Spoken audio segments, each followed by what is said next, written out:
Moi, je suis vraiment content d'être ici, de voir qu'il y a pas mal de monde.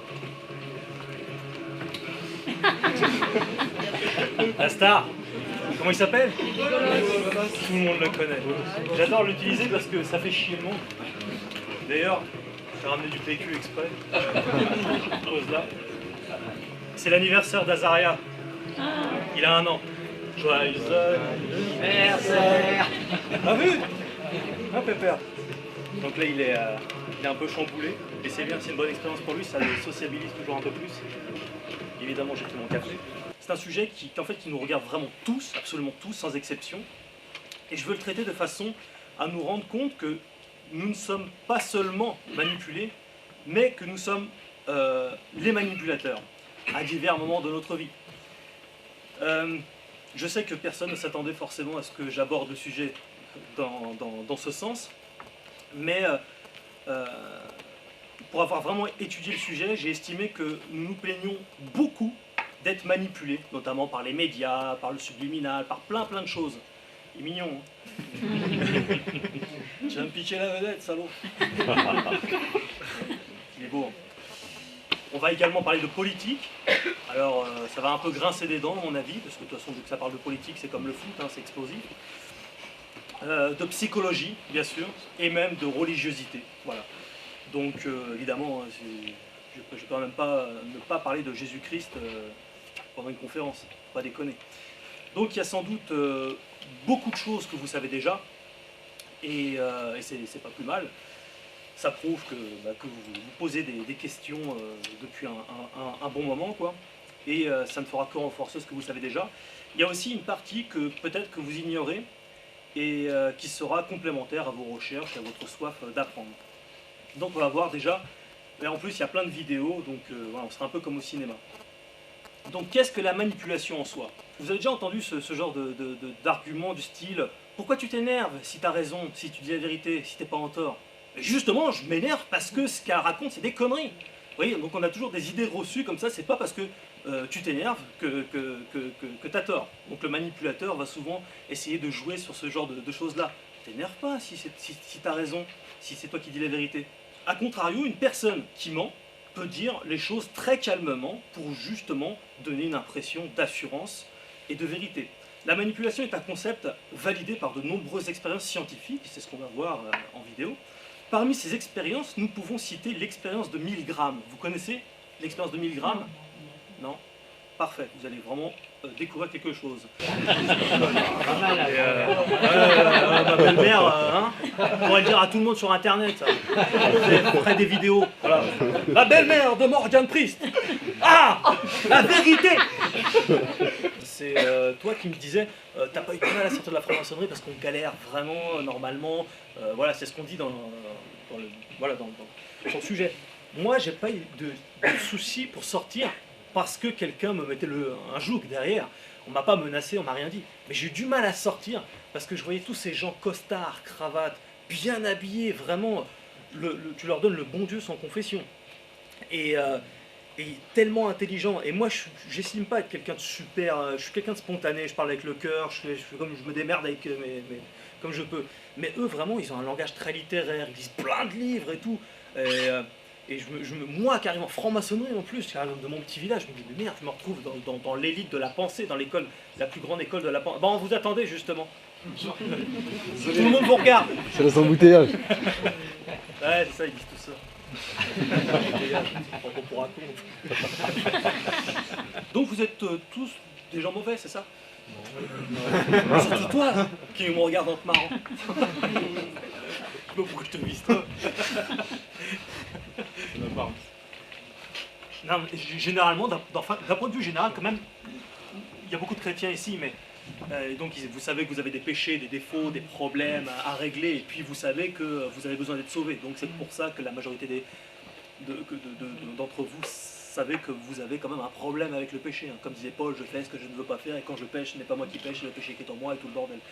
Enfin, et tout le bordel, c'est moi qui rajoute, il n'y a pas écrit tout le bordel. Non, mais je te le dis parce que toi, tu te dis, ah non, tout le bordel. Il n'y a pas écrit tout le bordel. Généralement, l'homme, en fait, se pense plutôt globalement bien. Il est rare que quelqu'un vous dise, ah, moi, je suis mauvais, bordel. Bizarre. Donc, pour pas qu'on pense d'eux du mal, qu'on pense d'eux que ce sont des voleurs, hein, et avoir des emmerdes. La vraie facette de l'homme, en fait, elle se dévoile finalement plus souvent dans l'ombre, quand on n'est pas vu. Hein. L'adversaire fait toujours ça dans l'ombre, de façon insidieuse.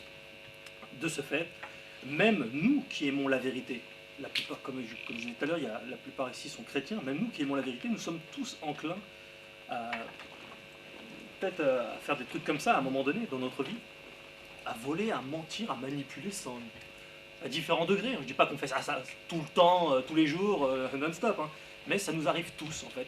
Nous sommes tous des manipulateurs dans l'âme quelque part. Comme je le disais tout à l'heure, hein, c'est pas parce que vous n'avez pas fait de meurtre que vous êtes donc pas plus mauvais qu'une autre personne. D'ailleurs, en disant pas plus mauvais qu'une autre personne, vous avouez donc que vous êtes mauvais quelque part. Ça sort là que t'arrives, toi? Ouais. Mais c'est Thomas. Ah, c'est Thomas? Voilà. Alors ça va. Ah.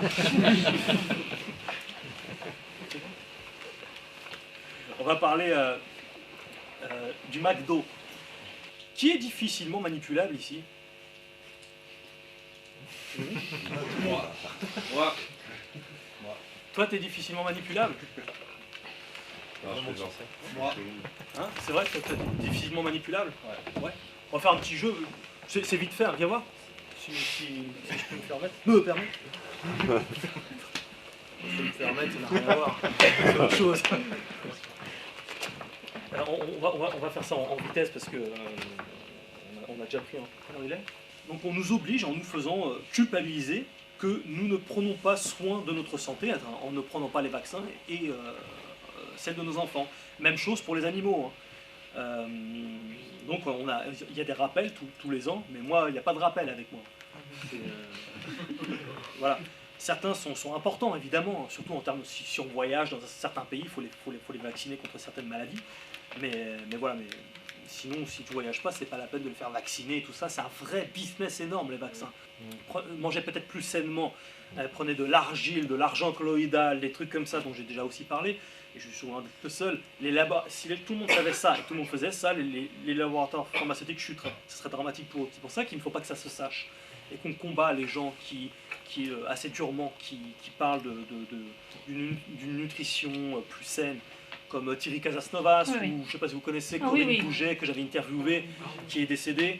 Bon, elle avait une pression énorme sur elle. Hein. Je sais que Thierry Casasnovas aussi a une pression énorme. Il y a aussi des détracteurs, de tarés. Ça va, mon ange? Oh, mon bébé. Ouais. Comment? Trump? Non, enfin, j'ai pas prévu. Mais apparemment, il est bon. C'est qui me parle? Il fait ce qu'il a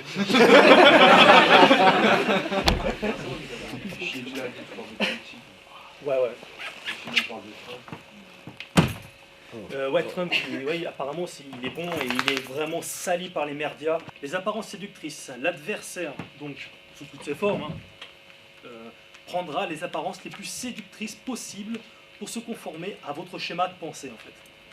Donc, il prendra la meilleure facette de lui-même, il usera d'une méthodologie en fait rassurante pour faire passer ses messages. L'adversaire, sous une parure de brebis, peut monter un mensonge de toute pièce extrêmement détaillé, avec de faux témoignages à l'appui pour arriver à ses fins.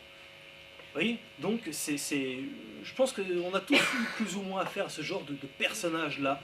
Un mensonge, mais tellement structuré, tu te dis, putain, il y était le mec, c'est sûr, c'est la réalité. Et pourtant, c'est un gros mensonge. Il y a un personnage sur Internet, le mec, il a été faire croire dans une vidéo que Noémie Montagne, la femme de Dieudo, faisait des choses sexuelles avec Alain Soral. Avec preuve à l'appui, avec un dossier. Le mec, il a un dossier comme ça, il dit, là, et s'il faut aller au pénal, on y va. Le mec, il a des couilles. Hein. Et pourtant, il ment. Oui, ça, c'est l'apparence, par exemple, de l'adversaire. Le mec, parfois même, il est tellement animé d'une assurance dans sa façon de parler que tu donnerais presque le bon Dieu sans confession. Tu dis, non, le mec, il peut pas mentir. Ça se voit qu'il dit la vérité. Oui, donc c'est fourbe. Donc il peut prendre, en fait, une vérité même, pour l'extrapoler, la sortir d'un contexte précis, fomenter même des faux témoignages, c'est pas un problème, prendre une apparence mielleuse et bienveillante, jouer la bonté d'âme, une bonne attention pour prévenir d'un danger, une apparence pieuse ou humble, où trop rien ne dépasse, ou alors le jean, le basket, enfin, rien ne dépasse. Il peut même être tellement persuasif dans ses mensonges en fait, qu'il serait capable de pleurer sur commande, d'user d'arguments pour déstabiliser, mettre le doute et faire culpabiliser si on ne le croit pas même. Alors qu'en réalité le seul vrai danger c'est lui. Malheureusement donc les plus sensibles, les plus manipulables, qui s'ignorent. La personne manipulable, souvent elle s'ignore, elle se croit globalement quand même pas trop bête quoi. Je pense voir les choses venir, trop avoir un certain discernement généralement. Mais non. Ceux qui se laissent contrôler justement et envahir par l'émotion voilà, primaire, et ne connaissent pas réellement la totalité d'une histoire, se font avoir. C'est chaud, ils vont pousser un jour. Et toi? C'est quoi la meilleure manière de parler de Jésus à un homosexuel? Tu vas aller en enfer, t'es pédé. La meilleure façon de l'évangéliser, je crois vraiment que c'est de ne pas le juger surtout, de ne pas lui parler de son homosexualité. De base. Mais tu sais, enfin, je vais peut-être paraître hérétique aux yeux de certains, mais tu sais, chez les évangéliques, ils pensent que bon, c'est une abomination aux yeux de Dieu parce que c'est anti-procréation, tout simplement. Et on n'a pas été fait pour ça. Techniquement, c'est pas bon. Mais est-ce ils iront tous en enfer parce qu'ils sont homosexuels? Est-ce que la grâce de Dieu ne va pas au-dessus de tout ça? Bien sûr, moi je crois pas ça, mais... Et donc, comment leur aborder la chose? C'est en leur parlant de la grâce.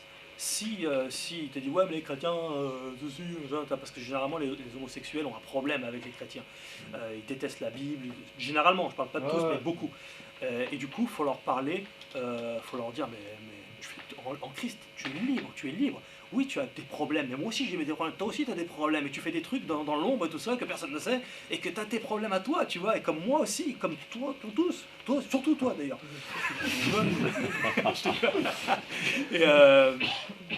Mais c'est vraiment dangereux, ne juge pas afin de ne pas être jugé, et quand tu juges quelqu'un, tu attires un jugement sur toi-même au final, tu vois ce que je veux dire.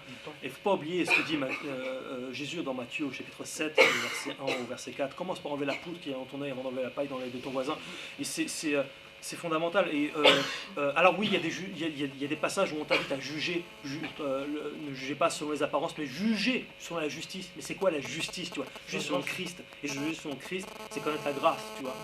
Parce qu'il y a un paquet de tarés qui les jugent et qui les condamnent, etc. Et j'aurais pu être de cela, je crois. J'ai un petit peu été de cela il y a quelques années aussi. Parce que tu sais, quand tu rencontres Christ, tu as un zèle d'un coup. Et tu commences à lire la Bible et tu es victime de la lettre. Et tu résumes toute la vie à la lettre. Mais voilà, ouais, donc un homosexuel, sans lui parlant sans jamais le juger, pas lui dire « Ah, t'es vrai, mais t'es homosexuel ». Ça, par contre, c'est problématique. Ouais. Parler de Jésus et de la liberté que tu as en Christ. Il ne faut pas en faire une raison pour faire exprès de pécher. Mais si tu es victime de péché, la grâce te couvre. Le sacrifice est absolument parfait. Vraiment, c'est fondamental. C'est fondamental. Quand on avait été en Angleterre et que l'asiatique m'avait dit de parler de méditer encore plus la croix, c'était vrai. Et c'est super, c'est fondamental. La croix, le principe de la croix. Quand tu as compris la grâce, putain, du bien. Dans 1 Jean au chapitre 3, tu sais, je l'ai fait à la Karim, la fille. Dans 1 Jean chapitre 3, verset 4. Ça va, rigolos? Ouais.